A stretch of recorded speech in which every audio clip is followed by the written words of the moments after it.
Neighbourhood colony shops और residential complexes में जो दुकानें हैं उनमें चाहे कोई भी सामान हो, किसी भी तरह का सामान हो, वो सारी दुकानें खुली रहेंगी। इसके अलावा प्रिंट एंड इलेक्ट्रॉनिक मीडिया खुला रहेगा। आईटी से रिलेटेड सर्विसेज की सभी ऑफिसेज खुले रहेंगे, कॉल सेंटर खुले रहेंगे, डेटा सेंटर्स खुले रहेंगे। আপনারা দেখছেন Times Bangla, fight for right. आप सबको नमस्कार। आज दूसरे वाले लॉकडाउन का आखिरी दिन है। केंद्र सरकार ने ऐलान किया है कि 2 हफ्ते के लिए लॉकडाउन को और बढ़ाया जा रहा है, लेकिन कुछ छूट दी जा रही हैं। उनमें से क्या छूट रखनी है, क्या छूट नहीं रखनी है, इसके ऊपर दिल्ली सरकार में हम लोगों ने पिछले 2 दिन में काफ़ी गहन सोच विचार किया और हमने निर्णय लिया है कि केंद्र सरकार ने जो भी छूट, पूरे दिल्ली को केंद्र सरकार ने रेड जोन डिक्लेयर किया है। रेड जोन में केंद्र सरकार ने जितनी छूट अलाउ की है वो सभी छूट हम लोग दिल्ली के अंदर अलाउ करने जा रहे हैं। इसका क्या मतलब है, मैं संक्षेप में अभी आपके सामने रखूँगा, लेकिन इसके तुरंत बाद आपको एक डिटेल्ड प्रेस रिलीज़ जारी की जाएगी, जिससे आपको और इसके बारे में, और थोड़ी देर के बाद ऑर्डर्स भी हो जाएंगे इसके बारे में, फॉर्मल ऑर्डर्स, तो आपको पता चल जाएगा कि किस किस क्षेत्र में क्या क्या अलाउ किया जा रहा है। लेकिन एक रूपरेखा मैं आप सब लोगों के सामने रख देता हूँ। पहली चीज़ तो ये कि कल से सभी सरकारी दफ्तर खुलने जा रहे हैं। कई सारे सरकारी जो एसेंशियल सर्विसेज से डील करते हैं सरकारी दफ्तर, उन एसेंशियल सर्विसेज वाले सरकारी दफ्तर में 100% अटेंडेंस होगी। लेकिन दूसरे सरकारी दफ्तरों में जो एसेंशियल सर्विसेज से डील नहीं करते, वहाँ पे डिप्टी सेक्रेटरी लेवल तक, डिप्टी सेक्रेटरी एंड अबाव 100% आएंगे लोग, और उसके नीचे वाले स्टाफ में 33% स्टाफ आएगा। कल से दिल्ली के सारे प्राइवेट ऑफिसेज खोले जाएंगे, लेकिन प्राइवेट ऑफिसेज केवल 33% स्ट्रेंथ पे काम करेंगे।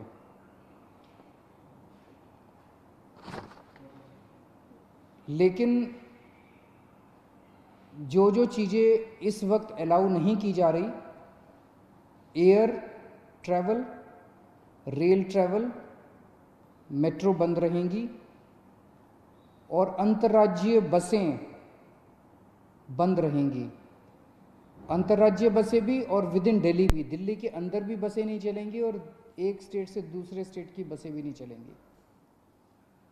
इस दौरान अगले 2 हफ्ते स्कूल बंद रहेंगे, कॉलेज बंद रहेंगे, जितनी भी शैक्षणिक शिक्षा से संबंधित संस्थाएं हैं वो सभी बंद रहेंगी।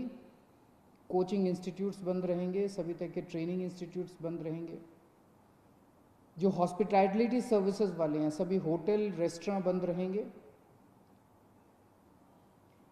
और जो ऐसे स्थान हैं जहाँ पे ज़्यादा पब्लिक गैदरिंग होती है, जैसे cinema hall, mall, gymnasium, sports complex, ये सभी बंद रहेंगे।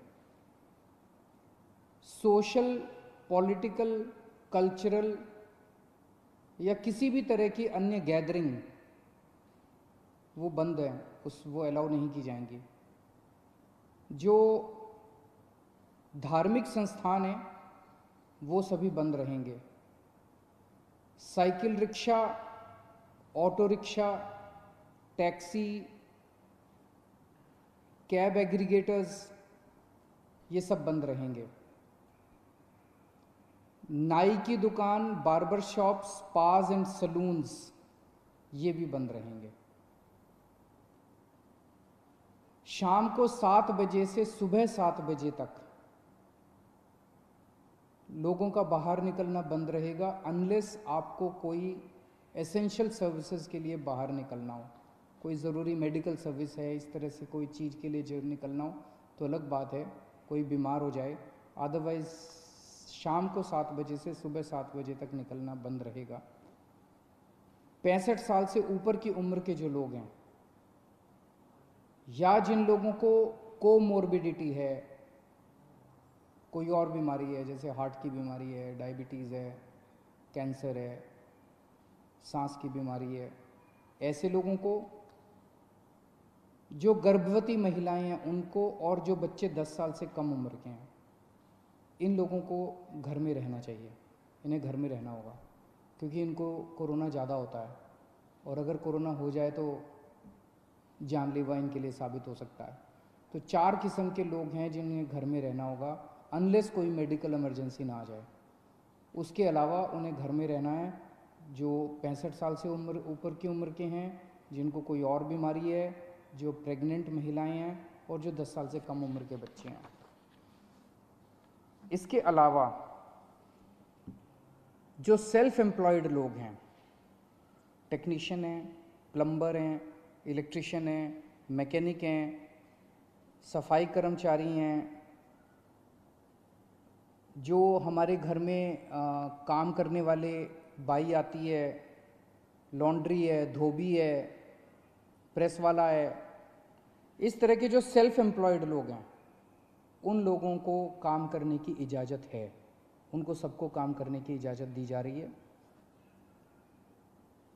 इसके अलावा जितने मॉल्स हैं, जितने मार्केट कॉम्प्लेक्स हैं, और जितने मार्केट हैं, जैसे कनॉट प्लेस है, करोल बाग है, खान मार्केट है, नेहरू प्लेस है, एट्सेट्रा एट्सेट्रा, ये बंद रहेंगे। लेकिन इन मार्केट्स के अंदर जो ज़रूरी सामान की चीज़ों की दुकानें हैं, एसेंशियल सर्विसेज की दुकानें हैं, वो सारी खुली रहेंगी।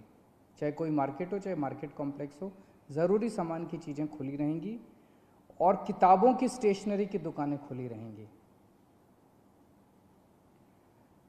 लेकिन जो स्टैंड अलोन शॉप्स हैं, जो नेबरहुड कॉलोनी शॉप्स हैं, और जो रेजिडेंशियल कॉम्प्लेक्स में शॉप्स हैं, वो सारी खुली रहेंगी। वो चाहे एसेंशियल आइटम्स की शॉप्स हों, चाहे नॉन एसेंशियल आइटम्स की शॉप्स हों, कोई भी शॉप्स हों। कई लोग मेरे पास कल से मैसेजेस, फ़ोन्स आ रहे हैं कि इस चीज़ की दुकान खुलेगी क्या, उस चीज़ की दुकान खुलेगी क्या, ये वाली दुकान खुल। तो मार्केट, मॉल और मार्केट कॉम्प्लेक्स बंद रहेंगे। Stand alone shops, neighbourhood colony shops और रेजिडेंशियल कॉम्प्लेक्सेस में जो दुकानें हैं, उनमें चाहे कोई भी सामान हो, किसी भी तरह का सामान हो, वो सारी दुकानें खुली रहेंगी। इसके अलावा प्रिंट एंड इलेक्ट्रॉनिक मीडिया खुला रहेगा। आईटी से रिलेटेड सर्विसेज की सभी ऑफिसेज खुले रहेंगे, कॉल सेंटर खुले रहेंगे, डेटा सेंटर्स खुले रहेंगे, वेयर हाउसिंग सर्विसेज खुले रहेंगे, कोल्ड स्टोरेज खुले रहेंगे, प्राइवेट सिक्योरिटी वाले और फैसिलिटी मैनेजमेंट सर्विसेज खुले रहेंगे। इसके अलावा सारे इंडस्ट्रियल एस्टेट खुले रहेंगे, जहाँ जहाँ एक्सेस कंट्रोल है।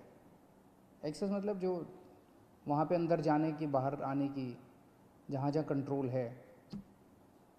तो लगभग सभी इंडस्ट्रियल एस्टेट खुले रहेंगे।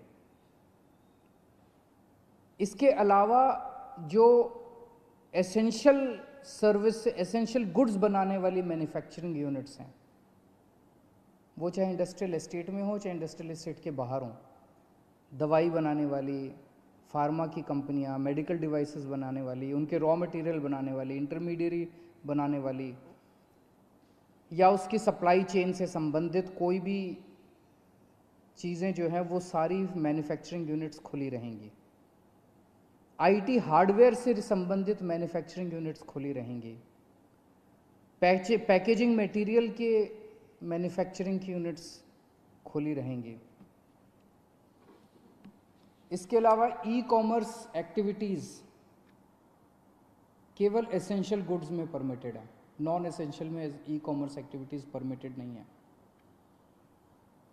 लोगों के आने जाने का कैसे है? तो अगर आप 4 पहिया व्हीकल में हैं तो ड्राइवर के अलावा 2 लोग और गाड़ी में अलाउड हैं, लेकिन आपको केवल परमिटेड एक्टिविटीज़ के लिए सड़क पे आना अलाउड है। और अगर आप 2 पहिया व्हीकल पे हैं तो आप केवल अकेले जा सकते हैं, आपके पीछे बैठ के कोई नहीं जा सकता। अकेले 2 पहिया व्हीकल पे अलाउड है, लेकिन केवल एसेंशियल सर्विसेज के लिए परमिटेड है। कंस्ट्रक्शन एक्टिविटीज़ केवल इन सीटू कंस्ट्रक्शन, मतलब कि मजदूरों के आवागमन की इजाज़त नहीं है। अगर मजदूर वहीं रह रहे हैं, आसपास रह रहे हैं, उस केस में कंस्ट्रक्शन एक्टिविटीज़ अलाउड है। जो अगर शादी होती है तो सोशल डिस्टेंसिंग का पालन करते हुए 50 लोगों से ज़्यादा शादी में लोग नहीं होने चाहिए। अगर कोई किसी की मौत हो जाती है तो उसमें 20 लोगों से ज़्यादा लास्ट राइट्स के लिए अलाउड नहीं है। पब्लिक प्लेसेस पे थूकना स्ट्रिक्टली मना है, उसके ऊपर सख्त कार्रवाई की जाएगी। सभी एग्रीकल्चरल एक्टिविटीज़ अलाउड है। Sowing, harvesting, procurement, marketing, agriculture supply chain से रिलेटेड जितनी भी एक्टिविटीज़ हैं वो सभी अलाउड हैं। फाइनेंशियल सेक्टर से रिलेटेड जितनी एक्टिविटीज़ हैं वो सभी अलाउड हैं। Banks, non banking finance companies, insurance, capital market activities, credit cooperative societies, और जितना गुड्स कैरियर से संबंधित, सामान से संबंधित, यात्रियों का बसें वगैरह अलाउड नहीं है, ऑटो वगैरह अलाउड नहीं है, लेकिन अगर सामान का, गुड्स का ट्रैफिक जो है वो सारा परमिटेड है। इसकी डिटेल्ड प्रेस रिलीज़ अभी जारी कर दी जाएगी और डिटेल्ड ऑर्डर जारी कर दिया जाएगा, जिससे आपको और सारी जानकारी मिल जाएगी। मैंने मोटी मोटी रूपरेखा आप लोगों के समक्ष रखी है, लेकिन मेरा अपना ये मानना है कि लॉकडाउन लागू करना बहुत ज़रूरी था। केंद्र सरकार ने जो 24 मार्च को लॉकडाउन किया वो बहुत ज़रूरी था। उस वक्त अगर हम लॉकडाउन न करते तो देश के अंदर भयावह स्थिति हो सकती थी, क्योंकि उस टाइम देश कोरोना से डील करने के लिए तैयार नहीं था।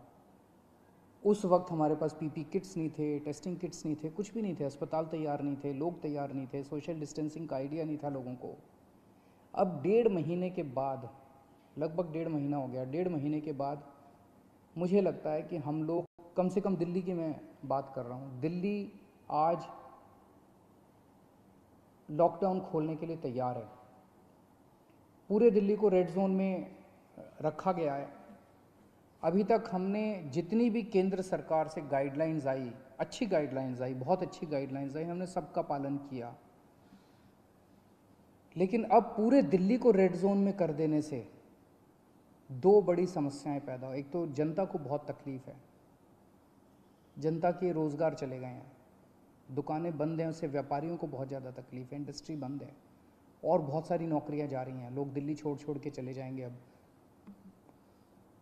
इससे पूरी अर्थव्यवस्था गड़बड़ा गई है और बहुत ज़्यादा दिन हम इसको बर्दाश्त नहीं कर पाएंगे। और दूसरी तरफ जब सारी अर्थव्यवस्था बंद है तो सरकार का रेवेन्यू आना बंद हो गया है।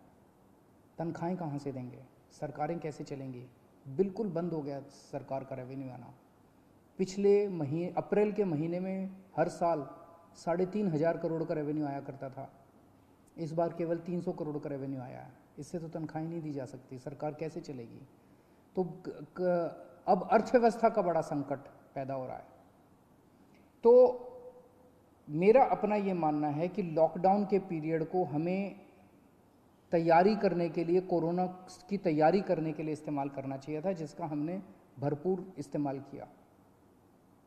ऐसा कभी नहीं हो सकता। अब कोरोना आ गया है, कोरोना रहेगा, कोरोना जीरो हो जाएगा, कोरोना का एक भी पेशेंट नहीं होगा, आगे कोरोना कभी नहीं होगा, ऐसा हो ही नहीं सकता। पूरी दुनिया में नहीं हो रहा, ये संभव ही नहीं है।